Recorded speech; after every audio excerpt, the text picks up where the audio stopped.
Hey, Jake the Great here to cover everything that happened at Chicagoland's Cup race this weekend, the Aero 400. My apologies if you can hear the rain, it's actually a thunderstorm outside right now. Chicagoland welcomed back this Cup race after a 7-year close to all racing there. This 400-mile race was 267 laps long. Denny Hamlin was your pole sitter. Fun fact, this was also Ty Dillon's 300th career Cup start. We get the green flag flying around 6:30 Eastern Time. While Denny Hamlin sets off in a lead into Turn 2, there's a stack up. It looked like the 47 of Stenhouse hit the wall and it caused just some cars to all stack up. Unfortunately, when that happened, the 60 car checked up, the 43 of Jones got into the back of him and turned him. That would cause him to come down the track and hit Connor Zillage. Connor Zillage would spin down and hit the inside wall. This poor kid has no luck this year. He would ultimately DNF from this race. Very unfortunate.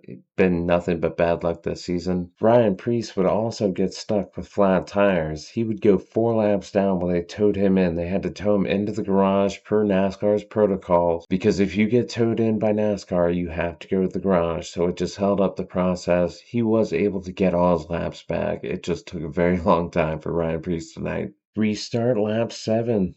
Denny Hamlin out the lead over Kyle Larson. The 71 of Michael McDowell is able to do his pass-through penalty for previous inspections earlier in the weekend. He failed. Brad Keselowski, who was starting 3rd on this restart, fell back to 13th very fast and continued to fall. Just did not have the right setup in it. Very unfortunate. Expected him to do well, especially after qualifying speed. During this time, the 11 of Hamlin, the 5 of Larson, and the 17 of Chris Buescher would all be battling amongst themselves in the top 3. Ultimately, Hamlin would come out with the long-run speed to the lead of this race, until we get a caution at lap 32 for the 38 of Zane Smith and the 77 of Carson Hocevar.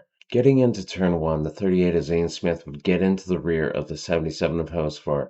Not sure if there were some ongoing antics or if it was just payback, but Zane Smith isn't good at wrecking somebody because he spun himself out, also got into the wall, caused a little bit of damage to both cars. During this caution, the 71 of Michael McDowell would get his lap back after making his pit road penalty pass. All the leaders would pit, the 11 maintains the lead, wave the green flag at lap 38, and the 5 car gets out in front of the 11, and the 24 of William Byron inserts himself into the top 3 battle, getting past Hamlin for 2nd place. Until lap 48, when we would get a caution for the 33 of Austin Hill being spun by the 97 of SVG, just getting into him early into the corners, spinning him right out. Not sure if that was payback or if it was something ongoing in this race. Austin Hill would back hard into the wall. He would ultimately DNF from this race. During the pit cycle for this caution on pit road, the 34, while he was entering his pit stall, would get spun by Christopher Bell in the 20, leaving his pits. No crewmen were injured, nothing big happened. It did do some damage to the number 20 of Christopher Bell's nose. This caution would bring out some pit strategy. The top 5 cars would stay out. Those cars being the 2 of Austin Cindric, the 35 of Riley Herbst, the 22 of Joey Logano, the 16 of AJ Allmendinger, and the 10 car of Ty Dillon. Cars on 2 tires on this pit strategy, the 45 of Tyler Reddick, the 19 of Chase Briscoe, the 20 of Christopher Bell, the 54 of Ty Gibbs, the 6 car of Brad Keselowski. Starting in 11th and 12th, the 24 of William Byron and the 5 of Kyle Larson are the cars starting on 4 tires. It's a mixed bag of all different strategies from 12th on back. The 11 car of Denny Hamlin during this pit stop takes 4 tires, restarts 21st. Going back green at lap 54, up the lead, we have the 2 of Austin Cindric fending off his teammate 22 of Joey Logano, who both stayed out under this caution. The 2 of Austin Cindric would really make good time while he was out at the lead, and he really gets good stage points in stage 1. This call paid off very well for him. A lot of others that stayed out fell far back in the field. Clean air really helps out in this car. Coming to the close of stage 1, the 24, who was on fresh tires, as well as the 5, they would both get past the 2 car, and the 24 would win stage 1. William Byron is your stage 1 winner. Followed by Kyle Larson in the 5 car, the 20 car of Christopher Bell, the 2 car of Austin Cindric, who held on those old tires, the 19 of Chase Briscoe, the 17 of Chris Buescher, The 35 of Riley Herbst, who also stayed out on old tires. Great job for him. Good strategy call. The 54 of Ty Gibbs and the 45 of Tyler Reddick. Hey, if you made it this far into my video, why not shoot me a like, or maybe even subscribe so you don't miss anything else I put out on my channel. During this stage break caution, there's a track repair made. They cut up a little bit of the track and put something in to patch it just temporarily for the race. Not too bad for a track that's been dormant for 7 years to host this race weekend. Coming out to start stage 2, we have the 24 of William Byron, the 23 of Bubba Wallace, the 5 of Kyle Larson, the 17 of Chris Buescher, the 2 of Austin Cindric, the 11 of Denny Hamlin, the 19 of Chase Briscoe, and the 54 of Ty Gibbs. The 35 of Riley Herbst, the 45 of Tyler Reddick round out the top 10 coming out to start stage 2. Very Toyota heavy. With all these cautions, Ryan Preece would finally make his way back onto the lead lap, getting the lucky dog and taking advantage of the free pass. Stage 2 would start. We get the green flag going at lap 89. William Byron would get out to the lead, but just a couple laps into the stage 2 run, Bubba Wallace would get out ahead of William Byron in the 24. But just one lap later, Kyle Larson would spin coming out of turn 4, getting into the infield grass and getting stuck with all the rain that's been up in Chicago this weekend. They would have to hook up tow straps to his vehicle and tow him out so they don't get the tow vehicle stuck or anything else. They do get him out. During Kyle Larson's spin, he flattened all of his tires, so when they get him out of the grass and finally back onto the asphalt, they give him a push start. And he has to go all the way around the track, 1.5 miles, dragging all the underneath components of the car on that track, and yeah, that's not good for it. He had a rough finish. By the time Kyle Larson gets back out on the track, he is 2 laps down from this incident.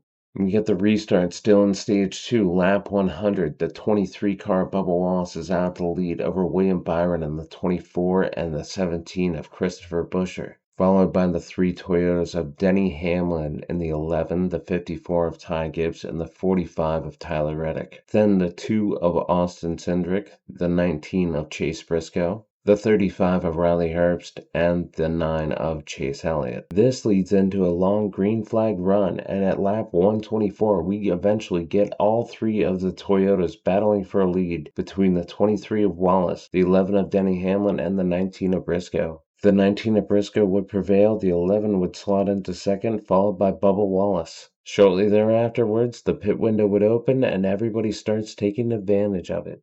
During this green flag pit cycle, the 17 of Chris Buescher would have a loose wheel, but recognize it by the team and back up into his pit stall and get it taken care of. Could have been way worse. Also during this pit cycle, the 45 would seem to come back down and pit a second time, but little did we know, something went through the radiator of this car, putting fluid down on the track. They would come back down onto pit road. Fluid all over the side of this 45 car. Nascar would recognize that fluid was put down on the track and throw the caution. Unfortunately, it was during the middle of a green flag pit cycle. It really threw a wrench in everybody's plans. Nobody really knew what was going on. Some drivers got really lucky. Other ones did not. NASCAR takes a long time to clean up all this fluid that the 45 car put down. The 45 would get back out on track, a lot of laps down though, unfortunately. The drivers that really made out during this caution that did not pit yet, the 12 of Ryan Blaney, the 20 of Christopher Bell, the 34 of Todd Gilliland, the 47 of Ricky Stenhouse, the 41 of Cole Custer, the 60 of Ryan Preece, who had just gotten back onto the lead lap, the 38 of Zane Smith, and the 44 of J.J. Yaley, who unfortunately shortly after this would suffer a mechanical issue. Green flag flies to wrap up this stage at lap 144. The 24, the 23, the 19, and the 11 regular customers out front. But by the end, the 24 of William Byron would sweep both stages, winning stage 2 as well. Followed by the 19 of Chase Briscoe, the 11 of Denny Hamlin, the 54 of Ty Gibbs, the 12 of Ryan Blaney, the 20 of Christopher Bell, the 9 of Chase Elliott, the 48 of Alex Bowman, the 2 of Austin Cindric, and the 42 of John Hunter Nemechek round up your top 10 for stage 2. During this caution to bring in stage 3, Kyle Larson would go only 1 lap down at this point. Tyler Reddick would also join back on the track. He is 28 laps down. The green flag flies to start stage 3 at lap 173. William Byron in the 24 leads over the 19 of Chase Briscoe, followed by the 11 of Denny Hamlin. Other Toyotas of the 54 of Ty Gibbs and the 20 of Christopher Bell would also be battling up in the top 5. Stage 3 would go all clean and green. We would get the green flag pit stops. Under the green flag pit stops, the 19 of Chase Briscoe would jump the 24 of William Byron. During the closing laps of this race, it looked like William Byron was going to close in on the 19 of Chase Briscoe to take this one away. But as the race is coming to a close, the 20 of Christopher Bell really put the heat on, gets past William Byron for second place, and he starts charging down to get to Chase Briscoe's 19 car. With 2 to go, Bell is right at the back bumper of the 19 for the lead. It's really exciting racing. Chase Briscoe would hold on to maintain this lead and win the race. I just wanted to note, on the last lap, Dale Jr. slipped up and called Bell Briscoe, and it just gave me ugh. Just no. We all misspeak. I do it. Everybody does it. It just sucks when everybody's watching and sees it. Joe Gibbs Racing would have a great weekend. They finished 1, 2, 3, and 8th. Also, Joe Gibbs Racing has 8 wins at Chicagoland. That's most all time in the Cup Series. Your top 10 for this race, the 19 of Chase Briscoe obviously wins. The 20 of Christopher Bell, great second place finish, followed by the 11 of Denny Hamlin. The Hendrick cars of the 24 of William Byron and the 48 of Alex Bowman. The friends of the 23 of Bubba Wallace and the 12 of Ryan Blaney. And the 3 Toyotas, the 54 of Ty Gibbs, the 67 of Corey Heim, and the 35 of Riley Herbst round out your top 10 to finish this race. I think the racing at Chicagoland this weekend was very good. I was impressed by it. I think it put on great. I believe it's sold out venue. My winner pick was Denny Hamlin. He finished 3rd, not too shabby. He lost some track position and he wasn't happy, nor was I. Shout out to Corey Heim. Must be riding that confidence and Toyota's confidence because he finished 9th. My other notables I mentioned, yeah, they didn't do so hot. The 6 of Brad Keselowski didn't do well. The 38 of Zane Smith, after he got in that incident with Husqvarna, did not do well. And the 97 of SVG did not show up either. Ryan Blaney holding down the Ford camp. Later this week, I will have Atlanta's Echo Park Speedway race preview coming out probably Thursday or Friday. If you'd like to see something or have any feedback, drop a comment below. I'd love to hear what you have to say. But with all that being said, I've been Jake the Great. Have a good one.